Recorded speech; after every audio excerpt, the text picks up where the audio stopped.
یہ کہانی ہے ایمان، صبر اور اللہ کی مدد کی، ایک ایسی زبردست داستان جو ہمیں بتاتی ہے کہ استقامت کیا ہوتی ہے۔ یہ کہانی ہے حضرت نوح علیہ السلام کی، جنہیں انسانیت کے دوسرے باب کا آغاز کرنے کی وجہ سے دوسرا آدم بھی کہا جاتا ہے۔ تو چلیں ان کے اس عظیم سفر کو ذرا قریب سے دیکھتے ہیں۔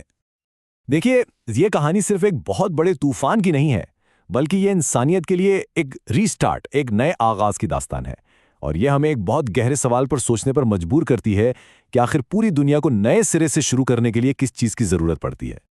اچھا، حضرت نوح کے مشن کو اگر سمجھنا ہے نا، تو پہلے ہمیں اس زمانے کو دیکھنا ہوگا جس میں وہ بھیجے گئے تھے۔ یہ ایک ایسا وقت تھا جب لوگ اللہ کو یعنی توحید کو بھول چکے تھے اور ہر طرف شرک اور بت پرستی کا اندھیرا چھایا ہوا تھا۔ ان کی قوم کئی بڑے بڑے بتوں کو پوجتی تھی، جیسے کہ ود، سواح، یغوث، یغوق اور نصر۔ یہ صرف پتھر کے بے جان مجسمے نہیں تھے، بلکہ یہ اس پورے معاشرے کے عقیدے کی بنیاد بن چکے تھے، اور ان کی پوجا نسل در نسل چلی آ رہی تھی۔ تو ایسے ہی ماحول میں اللہ تعالیٰ نے حضرت نوح کو ایک امید کی کرن بنا کر بھیجا۔ ان کا مشن انسانی تاریخ میں اپنی مثال آپ ہے، ایک ایسا مشن جس کی بنیاد تھی صبر پر، اور یہ صبر پورے 950 سال تک جاری رہا۔ تو ان کا سفر شروع ہوتا ہے 480 سال کی عمر میں، جب انہیں نبوت ملی، اور پھر اگلے 950 سال تک وہ مسلسل ایک اللہ کی عبادت کا پیغام دیتے رہے۔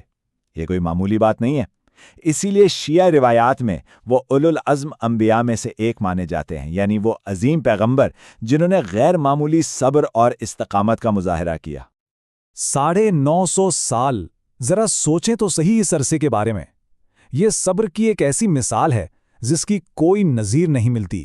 دن ہو یا رات، سب کے سامنے ہو یا تنہائی میں، انہوں نے ہر ممکن طریقے سے اللہ کا پیغام اپنی قوم تک پہنچایا۔ لیکن اتنی محنت کا جواب کیا ملا؟ معاشرے کے جو امیر اور طاقتور لوگ تھے وہ ان کا مذاق اڑاتے۔ قرآن میں ان کا طعنہ آج بھی موجود ہے، جب انہوں نے کہا، ہم تو بس یہ دیکھ رہے ہیں کہ تمہارے پیچھے چلنے والے لوگ معاشرے کے سب سے غریب اور نچلے طبقے کے ہیں۔ یعنی انہوں نے ایمان کو سماجی حیثیت سے تولنے کی کوشش کی۔ اور پھر صدیوں کی مسلسل کوشش کے بعد جب یہ بالکل واضح ہو گیا کہ یہ قوم اب ہدایت قبول نہیں کرے گی بلکہ آنے والی نسلوں کو بھی گمراہی کرتی رہے گی، تب حضرت نوح نے اللہ سے دعا کی، اے میرے رب، اس زمین پر کافروں میں سے ایک کو بھی زندہ نہ چھوڑ۔ یہاں ایک بات سمجھنا بہت ضروری ہے، یہ دعا غصے یا انتقام کی وجہ سے نہیں تھی۔ شیعہ علماء کے مطابق اس دعا کا اصل مقصد زمین کو شرک کی گندگی سے پاک کرنا تھا، تاکہ ایک نئی پاکیزہ نسل ایمان کے ماحول میں پرورش پا سکے۔ تو یہ بد دعا نہیں بلکہ تطہیر یعنی پاکیزگی کی دعا تھی۔ اس دعا کے بعد اللہ کا ایک بہت ہی عجیب حکم آیا، خشک زمین پر ایک بہت بڑی کشتی بناؤ۔ اب یہ ایک ایسا حکم تھا جس نے ان کا مذاق اڑانے والوں کو ایک نیا موقع فراہم کر دیا، لیکن حقیقت میں یہ اللہ کے عظیم منصوبے کا اگلا حصہ تھا۔ 950 سال کی تبلیغ، اور نتیجہ کیا نکلا؟ شیعہ روایات کے مطابق صرف 80 لوگ ایمان لائے۔ یہ چھوٹی سی تعداد ایک طرف معاشرے کی ضد اور ہٹ دھرمی کو دکھاتی ہے، تو دوسری طرف حضرت نوح کے بے مثال صبر کو بھی ظاہر کرتی ہے۔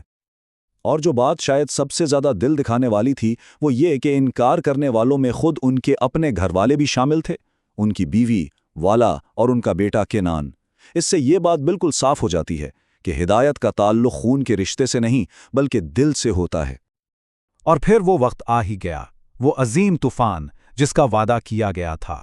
یہ صرف ایک تباہی نہیں تھی بلکہ یہ زمین کی روحانی صفائی کا عمل تھا جس نے شرک کو جڑ سے اکھاڑ پھینکا۔ قرآن اس منظر کو اتنے خوبصورت انداز میں بیان کرتا ہے کہ اور حکم دیا گیا، اے زمین اپنا سارا پانی نگل جا، اور اے آسمان اب تھم جا۔ پانی اتر گیا، اللہ کا حکم پورا ہوا، اور وہ کشتی جودی پہاڑ پر جا کر ٹھہر گئی۔